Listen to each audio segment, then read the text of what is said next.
Lesson 66. Services of the Church to the State. Of what benefit is the Church to the State? The Church contributes to the integrity of the state, for it upholds the government, directs its members to obey just laws, prevents crimes, incites to the practice of civic virtues, encourages to noble endeavour, and unites different nations in one brotherhood. There is no better citizen than a good Catholic. He obeys the state because his religion teaches him that all lawful authority comes from God. Who can be a more law-abiding citizen than one who looks upon civil officials as superiors that God himself bids him obey? Plutarch says that religion is a better protection for a city than its walls. The Church teaches its children to make sacrifices for the common good. Thus it trains unselfish, thrifty, and industrious members of the state. A man with no religion seldom makes a good citizen. He is liable to try always to get as much as he can, even at the expense of others. A man without religion generally ends without any morality whatever. The prisons are in general peopled not by practicing members of the Church, but by people who neglected religion. The Church not only prevents crimes, but incites to works of charity. It teaches the merit of works of mercy.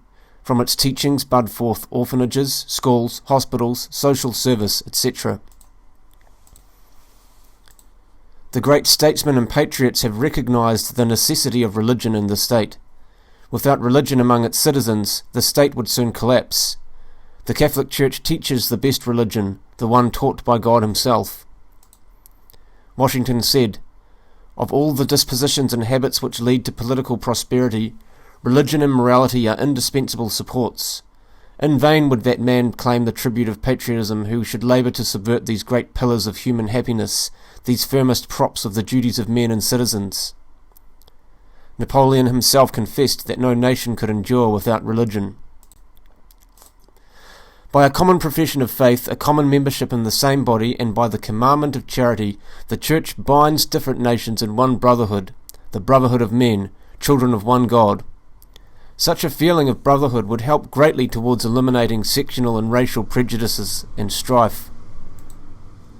Is it not a historical fact that national quarrels and wars have increased since the division of Christendom into sects? Today the term brotherhood of men seems to be a mere figure of speech in which most people have no faith. What has the Church actually accomplished for the state during over 1900 years of its existence? The history of all civilized nations gives ample testimony to the valuable services of the Church to civil government during a period of over 1900 years. The greatest accomplishment of the Church was the Christianization of Europe. From thence we have derived whatever we today call civilization. If we compare the truly Christian civilization with pagan life and culture, we can see the greatness of the service the Church has rendered the state. Ignorance and immorality are usually partners. For this reason, the Church eagerly promotes culture. The Church looks upon the world as coming from the hand of God. Therefore, the Church is interested in science. The Church has always striven to provide schools for the education of the young. It founded great universities. From the very beginning, the missions, parishes, monasteries, and cathedrals had schools. No less than 80 universities were built in the days when the Pope was supreme in Christendom.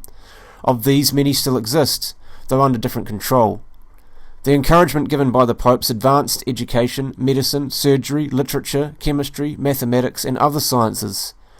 Numerous religious orders and congregations have from earliest times devoted themselves to education.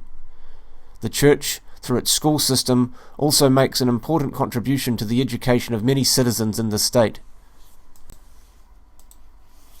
The Church preserved the great works of ancient heathen philosophers and historians, saving them from destruction for future ages. In the Middle Ages, before the invention of printing, monks patiently and carefully copied and transcribed the ancient works. Their zeal for learning built up great libraries and museums. The most profound and prolific authors were Catholic. So great a patron of art and architecture is the Church that a saying became current: "There is no art outside the Catholic Church." Practically all the world's classic painters have been members of the Church and were supported by their work by the popes. We need only mention Raphael, Da Vinci, and Michelangelo. To this day, thousands of tourists every year gaze in wonder at the great cathedrals of the Middle Ages, which stand unsurpassed. The popes encouraged musicians like Palestrina. Plain chant or Gregorian music comes to us from St. Ambrose and St. Gregory the Great. The noblest musical works are products of the genius of sons of the Church, of whom we need mention only Gounod, Haydn, Mozart, Verdi. Priests and monks, not to mention lay members of the Church, have contributed some of the greatest discoveries to human knowledge. In physical science, the deacon Goya discovered the magnet and compass. The Jesuit Kircher experimented with the first burning glass. The canon Copernicus taught his famous system. The Hieronymite Cavalieri worked out the components of white light. The Jesuit Secchi made fruitful studies concerning sunspots. The Franciscan Berthold Schwartz discovered gunpowder. Other scientific works by priests and monks. The Dominican Spina is attributed by some with the invention of convex spectacles. The Benedictine Ponce de Leon invented a method of teaching deaf-mutes. The Dominican Francis of Vitoria is acknowledged the founder of international law. The Franciscan Fortunatus of Brescia made pioneer studies in the field of morphology. The Premonstratensian Dievisic erected the first lightning rod at Prenditz, Moravia in 1754. Pope Gregory XIII reformed the calendar. The Church helped establish free and stable governments. It civilized the barbarians.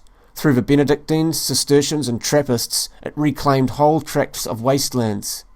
The Church cared for the poor, the sick, the orphaned, the old and helpless. It opened hospitals, ransomed captives and freed slaves. Pope Innocent III is known as Father of Hospitals. Who but the Church insisted on the dignity of the soul even of even the poorest slave in an age when class distinctions were rampant?